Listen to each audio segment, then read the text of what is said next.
This might get weird. Are we rolling? We're rolling. Well, then cheers, Grace Helbig. Cheers, Mamrie Hart. I'm caffeinating for a talk. We got a lot to cover. Wow. I was just telling Grace before we started that my mom is visiting and I got her a massage and I had to reschedule it. And so I just stuck her in an Uber and she was like, oh, she was confused. I truly feel like there should be a show that has hidden cameras in the back of Ubers for parents, because kind of like Taxi Cab Confessions, but less sexy, because I heard her start immediately talking when she got in. Oh, 100%. The Southern Belle isn't gonna make a new friend on the way to her massage. Oh my gosh. She was nervous about the massage, nervous about the Uber. I was just like, I wish I truly had a cam on her right now. She's conquering a lot today. You know who could use massages? Literally everyone in every program that I've watched this week. I mean, what is this? I watched both Survivor and Vanderpump in the last 3 hours. Same. I watched Survivor last night and then watched Vanderpump this morning. Should we just talk about Vanderpump and get it out of the way? I feel like that's been the MO every week, is being like, should we just get it out of the way? Honestly, this is the segment of our podcast we're calling the Pump and Dump. Yeah.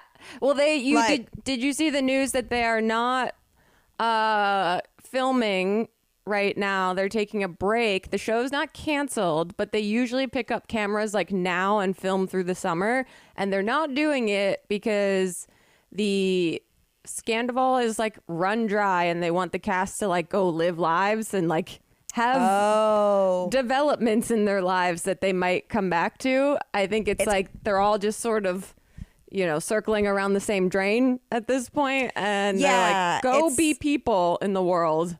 It's kind of like it's like when they're filming, cameras are on them and they're so produced that they're probably like keeping it together, even though they want to bring the drama. But I agree. I mean, yet again, we have another episode in the Sheena is sad and Tom is writing a line of both apologetic and a victim. Yeah, what is the problem here? I'm confused because Sheena's like writing diss track songs, but then is like upset that she can't make amends with him because that won't show loyalty to Ariana. I don't know what does Sheena actually want in this situation. And then she's telling him that his actions trigger her OCD, and now she imagines her husband with her best friend. Honestly, that's a bit of a stretch because everyone has fucked around on this show. Tom being the king of it, obviously. Yeah. But you're on TV, your husband's hot. Your whole job is to create drama. So I don't think we need to put it, this is the first time I've ever defended Tom Sandoval. I don't think we need to create fake scenarios to be mad at him about. Yeah, I think you can just say I'm still fucking pissed that you did this. I don't think you need to be because I now think about these other people, which puts Brock and Lala in a weird position now. Very weird. If I was Brock, I'd be pissed. Yeah. I'd be like, babe, at the end of the day, this is your own original thought. Yeah. You can't blame it on Tom. I feel like everything is just going in loops of people making up and then getting mad.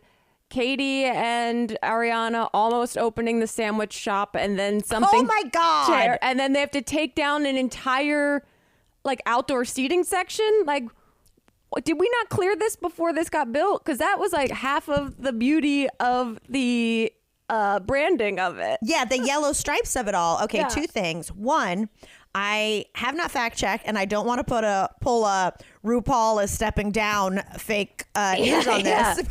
We should just caveat every episode of everything we do that you guys should fact check everything we say because we are not sure. Do your own research. But I think it's been announced an actual opening day. Okay, great. Because you had sent me something a while ago that was, again, not fact checked, that made it look like the place was shut down and people were saying, oh, look, it was just for a storyline. They're never actually opening this place. No, I heard that there is an actual opening day. Okay. Second thing, if I was Penny, I would be pissed. Same. Because unless that she's asking for look, here's the deal is when Penny came on, the chef, to help open this, she was probably under the idea that they were immediately going to open this. So if I stuck around for a year to help with this sandwich shop and like didn't take on a job as like a chef somewhere else, then I would be like, maybe I deserve a little more for my loyalty. Yeah, and I, Penny's probably looking at Ariana being like, she's not struggling, she's not. She has a very hot boyfriend, good money, just got off a successful Broadway run, and I'm here making the same Greek sandwich for 16 months. I am curious as to how well this sandwich shop is going to do. You guys sell a lot of sandwiches. Well, but I think it's going to be on the pump tour. You know what I mean? Yeah. It's like it's part of the Lisa Vanderpump lore. Yeah. And so like just like I've done several times a trip to Tom R.I.P. Pump and Sir and even Schwartz and Sandy's, I think it's just going to be an addition. So like super fans who come out are going to go, well, let's go to something about her for lunch. Yeah. Go back to the hotel, chill, and then do the rounds. Well, there you go. There you go. I do want a sandwich every time they talk about it, though. Yeah, it sounds great. And now Anne works there. So Anne is in the mix still, which I'm like, Anne, what do you want to do? What do you want? Because right That's now, my question no offense, to everyone on the show. What do you want? What do you want? Because it's truly like, Anne, are you just like the most successful stalker? Maybe. In which case, kudos to Anne. Got in there. Really did. Because if you're taking on the job as Tom's assistant post Scandival, then you want airtime. Period. Yeah. Because there are plenty of personal assistant jobs in LA. And I know it's hard out there. But still, for you to go for what, some magazines called the most hated man in America right now, back during the thick of it, and be like, I'll take that person as a boss. Yeah. Then you really want to get on the show. Sorry. I probably am going to meet Anne in a week, and she's going to be so nice.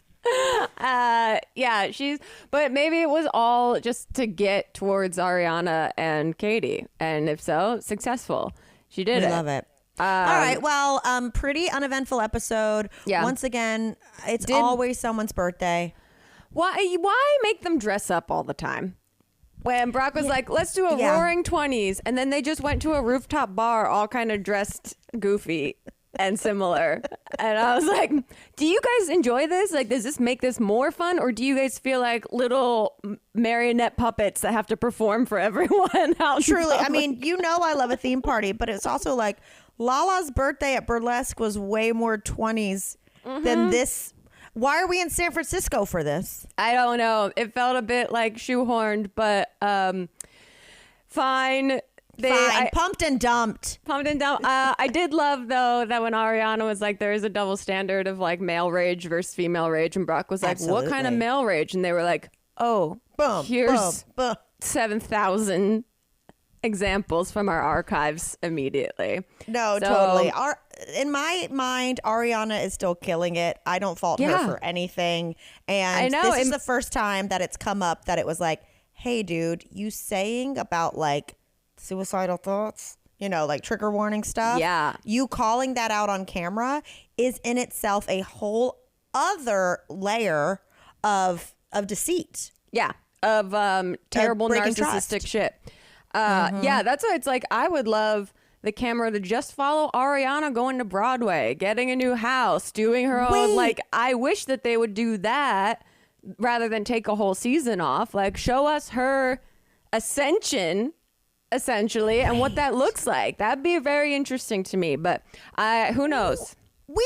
Honestly, Grace, they could leave the cameras down and we just have a show called Something About Them, and it just follows like Katie dating and Ariana figuring out success and then opening this sandwich shop. Yeah. Or we call it, in a nod to Gordon Ramsay, just Idiot Sandwich. Yeah. Either way. Oh, well, speaking of idiots, let's transition to Survivor because I'm on the clock with having to pick my mother up from a massage. Speaking of fucking sandwiches, moreover, maple bourbon burgers. Well, holy shit. The idiot sandwich I was going to talk about because we didn't record last week was Hunter.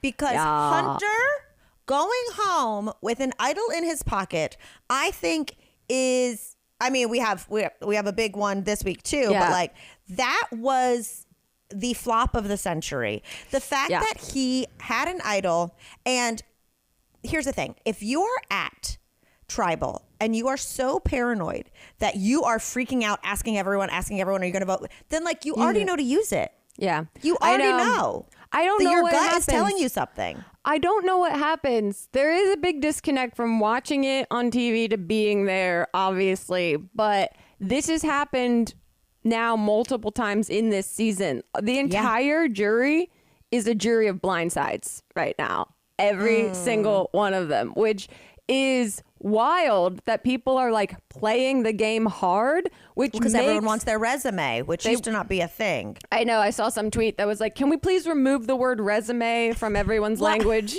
out there? Can we like, this is Survivor, not LinkedIn. Yeah, because everyone's like, voting off your number one as a blindside isn't actually a very clever move. It's like, that's true. It could be seen as a very desperate, just like, what's the biggest thing I can do, most dramatic thing I can do, but it doesn't seem clever necessarily, and that's just what's been happening. Everyone's just blindsiding all of these big players, which I guess does make it interesting. But this episode was bonkers. Bonk to the baby. Okay, we come back from Tribal. Q is on the outs, and he is just like, also just like personality shutdown. And you know, like we've been with people before. I remember you and I were working with a director once, and they were going wild, and then I was like, hey, too much, and then it was just nothing. It's like the yes or no, and I think Q plays like that, and I think he really used it to his advantage because Mama Bear Maria did approach him, and I think that's what stirred up the seedlings of him surviving this week. Yeah, he's been a smokescreen again and again, which works in his favor while he's got to kind of play humble pie. Like, I don't know what his gameplay is, because obviously if he really wanted to leave, like he said the other week, he can just leave. People have done that in the past. Right. So he is still causing chaos, and he is still like tortured by this prideful, like, if I let someone down, I have to pay some kind of punishment. But I feel like it's misplaced in a game like this because the game is literally trying to survive through everything. I think from the get-go, hi Beans, I think from the get-go, Q does not have long-term strategy, period. Yeah. Like, no matter what he did with his tribe, he tried to do that 6 thing. And that immediately dissolved. I feel like Q is truly a week-to-week player. Yeah, I think he got drunk with power one week and then got so paranoid that he's stuck in his head now, and he like is not confident in any way to play the game other than just trying to win and get immunities. Which brings us to the first reward challenge, which I believe was sponsored. I think. I can't tell if this was non-spawn. This was the craziest product placement I've ever seen, but it was also the most successful. It happens every season. They do this every season. I know, but they have never had an emotional connection to the sponsorship in the way we did. Let me tell you, this was Liz's, like, I was watching Liz during this. Millionaire Liz Wilcox, let us not forget. Millionaire who loves Applebee's. Something's fishy. Everyone's tweeting, you are allergic to all the natural foods out in the jungle, but you can eat Applebee's? Bourbon? Steak? I mean, truly, I truly wish there was a coconut shrimp, and everyone was like, so you're lying. Right. Because truly, like, she her emotional connection to Applebee's was something to be studied. And when she lost and her breakdown, her absolute, I've never seen anyone scream like that on Survivor. And you've seen more Survivor than me. Me either. I mean, Banu, who at this point? Banu was a lighthearted, angelic presence compared to this was like watching a little girl have a temper tantrum. Yes. But it was millionaire Liz Wilcox. The slow turnaround when Jeff said, "How are you feeling, Liz?" The slow turnaround to her going, "I'm pissed." I was just like, this is like Lord of the Flies shit. Can you imagine going back to camp with her after that? Well, here's two things. Here's the thing. She was already pissed because she was left out of the split vote the week before. Mm-hmm. So she was already, her fuse was this big. She's been pissed because Tevin was taking credit for a blindside of soda that Venus was taking credit for, that Liz was like, Liz has been building this rage inside of her for weeks.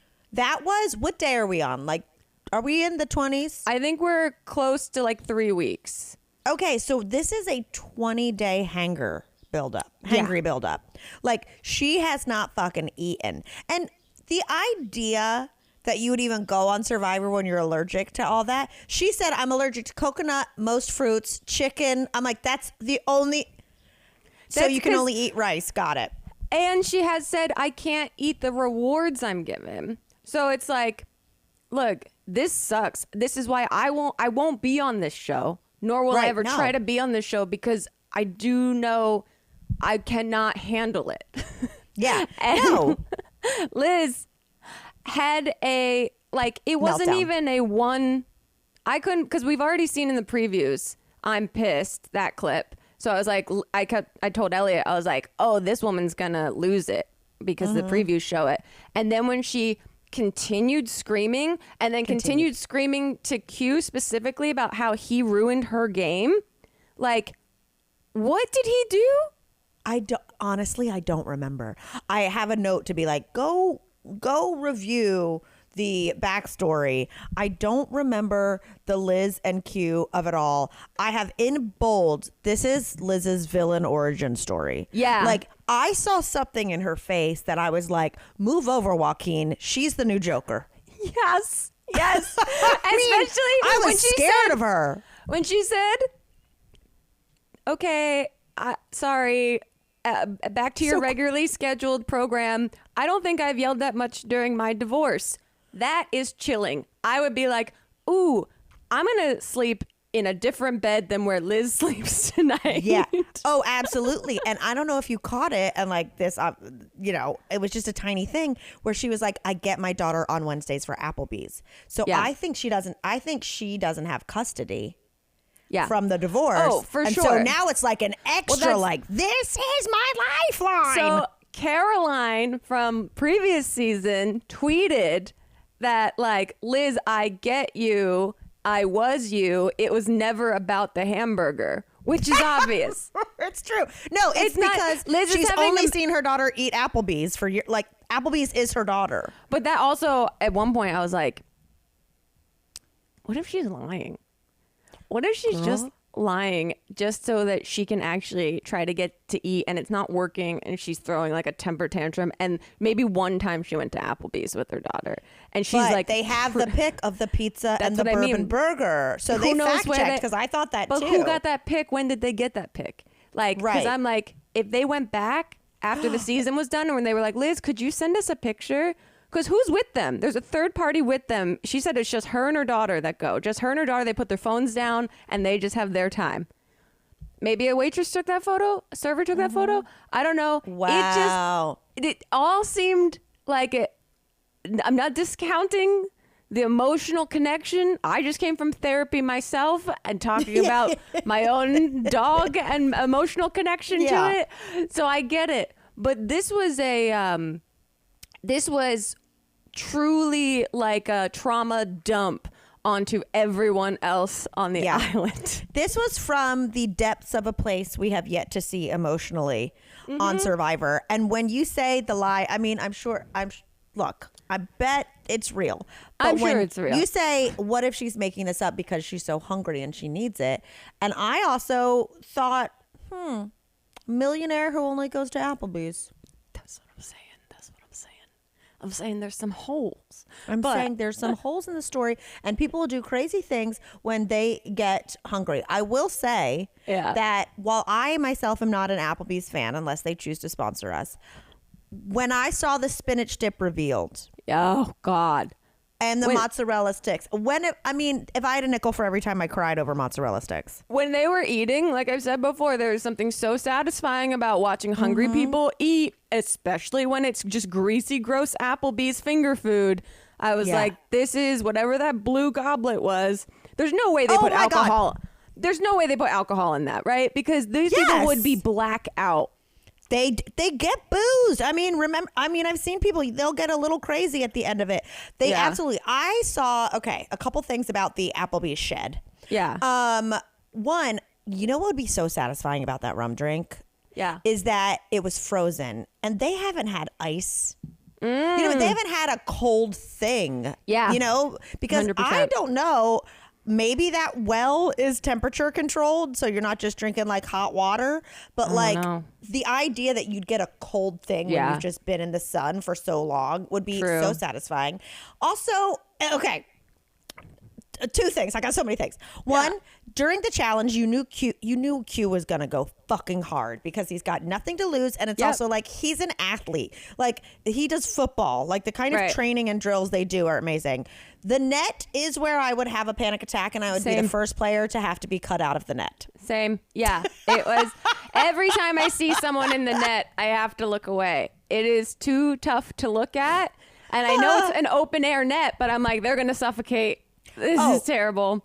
I would absolutely, in any challenge where you have to hold your breath or that net, I'd be like, you gotta cut me out. They'd be like, just keep going. I'd be like, you gotta cut me out. I would cost them $1,000 net. So you know that he was going to bring it. Him choosing, how do you think his choosing, do you think that was the smart tactic? Yeah. Clearly he got through and everything was chill, but. And it was torturous the way they set up that he gets another choice and another choice, and Liz is now sobbing, and Liz is now this, and Liz is now begging. I saw on Twitter that Maria and Tiff, I believe those two, both volunteered to let Liz take their spot, and Q said no. And Q confirmed on Twitter that he chose who he chose for his own strategy to be able to go to the sanctuary with, and he wouldn't let them change their spots. So that's drama. But you're playing for $1 million, baby. You're not playing to make friends. And also, well, first of all, when Q said, you voted against me last night, I immediately was like, yeah, shut up, Liz. But then also, too, it's like, if I were one of them, I don't know, I'm such a softie, I would have given it to Liz. I just would have. But also, I don't know, the spinach dip, I might not. But I would have said like, hey, Liz, it's not my problem you're allergic to stuff. Don't come on the show. That's the Don't thing. come on the show. That's what Twitter's like too. Like, no, he doesn't owe you anything for your allergies. Also, like, she's a petite woman. I just keep thinking, like, if a grown man had that kind of outburst, they'd be like, he's unsafe to be around on this show. That's the thing, is she looks like Mallory from the Babysitters Club grew up. However, if Q had done that as a black man or Tiff as a black woman, you're so right. It would have been like, whoa, where's all this? This is a little much. Where's all the rage coming from? I was like, where is the conversation that granted, I'd be Ariana's terrified. rage convo. Yeah, exactly. I'd be terrified. But I also wrote down, Liz is just like an Amy Sedaris character. Like when she came back and she was like, Sorry, guys. I had an outburst and I'm fine now. It's okay. I was just like, oh my God, this is so chilling. It was really crazy. I truly was like, I need a still of her with the Joker mouth. Yeah. I was like, oh my God. And then all I kept thinking about afterwards is, in retrospect, how much anxiety she must have had knowing this episode was airing this week. Oh my God. She posted that she finally got her Applebee's, and it's her in front of an Applebee's and at Applebee's. So they're all having fun. But that But still, is like, if I knew I lost my mind on an embarrassing level, and I was like, I'd be like, please, no one watch this. No one watch this episode. Oh God, Twitter. Oh God. and the whole time that she's like, I apologize, but I don't mean it. I'm like, oh, so you're, oh, okay, Liz. I mean, here's the thing. She must have pissed off people enough to where, like, when Tiff went back and was just talking about how she, like, I would have gone, if I was on this trip, I would have said, you guys, let's make a pact. No one mentioned we didn't even eat the burger. That feels produced. That feels like producers made them sit down and say in front of her, or it was strategy to be like, we're going to have her fully unravel. And then like, well, here's what I wonder with producers, because I've never seen this. So tell me if you have. Yeah. I wonder if they went, Liz is good TV now that she's losing it, but we can't afford for her to quit. So that's why we're going to do this individual rice option at the immunity challenge. Because I've never seen that. And to go, these people are never going to fucking, if Q looked in her face and was like, you're not coming to Applebee's, baby, then like no one's gonna all step down and walk away from the challenge, even though it's like, Venus, you should have, you lasted 4 seconds, God bless. But I think they were like, all right, we have to offer individual, or like Liz is either going to quit or medically pass be away. back. I feel like, the rice negotiations every season, like I don't know if you saw the one season where, was it last season, where Jeff just had a knife and slashed the bag? Yes, and was like, every second you wait. That shit was savage. Yeah, I kept waiting for him to do that, and I was like, Liz is gonna steal that knife and just start going nuts. Go crazy. Like, go crazy. Wild. But yeah, when I have in my notes, all caps, please take the rice, Liz. Like when she was like, is it okay, guys, if I take the rice? I was like, fucking go, let her go eat it now. Let her go make it right now. I thought I was going to pan to her during the competition. She's going to be chewing dried rice. Yeah. Dried. Crunching it, breaking her teeth. Oh, man. This immunity challenge was very interesting because Charlie is because it was between him and, wasn't he got it last Tiff. week, right? Yeah. Those three, because he won it he is an underdog. And when he said, I specifically trained for grip, I was like, that is brilliant, because like you can beef up, you can do the whole thing, but so much of this competition is stamina and grip, because I always think like rock climbers would do so well on Survivor. Charlie pulled it again. My favorite moment is Ben asking Jeff for a Van Halen quote to inspire. Also, Charlie did this weird thing with his tongue at the end when he looked over at Tiff, and it was really weird, and no one called it out, and both Elliot and I were like, no one's gonna mention that weird tongue thing that he did. Wait, okay, I didn't see it because I saw Tiff wink at him. That was after, because he did this where he went like that with his tongue at her, and I was just like, oh, is he trying to like wink, but it's coming out weird on his face? Oh my gosh. Yeah, I didn't see that, but Chip and I were texting during it, of course, and he was just like, that's a weird exchange. And I thought he was just talking about Tiff's wink. And I was just, it was weird. I don't know. It was always, and Elliot kept being like, Tiff's got it. Tiff's got it. I was like, this is what happens though. The people that are the steadiest will all of a sudden like drop it. And so I'm worried. There's a crack. Yeah, totally. I can't imagine how much that hurts though. I mean, truly, that grip has got to be crazy. Insane. Then we get back to camp. Yes. My notes are, is Liz a brat? I think she might be a brat.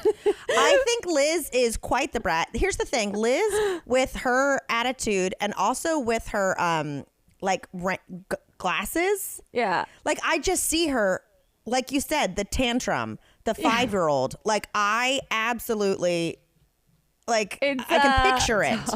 Yeah, I feel like she got bigged. Her inner child, that really is struggling right now. Which, hey, I get that, but so everyone makes it seem like it's gonna be Q, no problem, like we have for the last 2 weeks. And honestly, I was telling Elliot, I was like, I don't think it's going to be a blindside. I think they're just going to easy vote Q. And when they blindsided Tiff, I couldn't believe it. I honestly was like, I really didn't, because you try to guess with the way they're editing things. Yeah. And I guessed wrong. So I was shocked. No, I called it. I said to Chip, I was like, they're going to make her feel like it's such a given that she doesn't use her idol, and they're going to blindside her. However, I also thought during Tribal, I was like, they keep talking about how it's a done deal too much. So when they were like, well, you know, a blindside would be fun, but it's not going to happen tonight because of Q, and we're all in. The second they said that, as Tiff, I would have pulled out my idol. I'd been like, y'all have, and granted, who knows what it's like, because Chip is like, someone has told him that tribals are actually like a couple hours long. So who knows how they edit it, unless there's, you know, terrible weather or something. But so I thought there's too many consecutive people guaranteeing it's Q for this not to happen. However, kudos, because I truly think that Tiff is the strongest player. Yeah, everyone's like, I hope she comes back for Survivor 50, which is previous players that they announced. Oh, okay. And I also think that Kenzie really got a notch on her belt. Did she blindside her? Because she was acting like she didn't. I couldn't tell if Kenzie went with the Q vote, because she was saying in her talking head that she wasn't feeling the Tiff blindside this week anymore. But if she did, then wow. I think she did. I think the people I think it was Kenzie, Maria, Q, Maria, Charlie. Oh, because Maria is the one, to me, at the top of the totem pole right now. Yeah. I think she's killing it. I think Charlie. Unless something crazy goes down, and like we said, there's tons of blindsides. I think it's now that Tiff is gone, Charlie, Maria, Kenzie. Yeah, unless something crazy like Liz eats some rice and calms down and is like, actually, it would be crazy if Q and I worked together, and they started working together, because she did effectively save the man that she had an absolute fucking meltdown to and in front of everyone about at the end of. So her emotional arc of this episode is truly all over the place. It's all over the place. I'm excited to see what happens once she's fed. This is getting juicy. And also like Ben is playing underneath the radar very well. He really is. Yeah, I don't count him out. Him and Kenzie, they haven't edited into these episodes as much, because obviously there was other characters having things going on. Same with Venus is still there too, that I forget about. But as soon as they brought people up, they were like, and Venus can't be trusted, when they were talking about getting another one on the vote for Tiff. So I think they're kind of like, I think in their mind, they're going, Venus is a goat to bring to slaughter. Like, it's also, keep her in. She's never going to get the jury. Yeah. Yeah, because it's also like, you know, you have to be conscious of a bitter jury. And every time they cut away to these jury members, they are bitter looking. They all look like they fucking hate everyone that's left in the game. So I'm like, this is going to be actually a wild vote and a wild jury situation, because they've all been blindsided. So the entire jury is bitter at this point.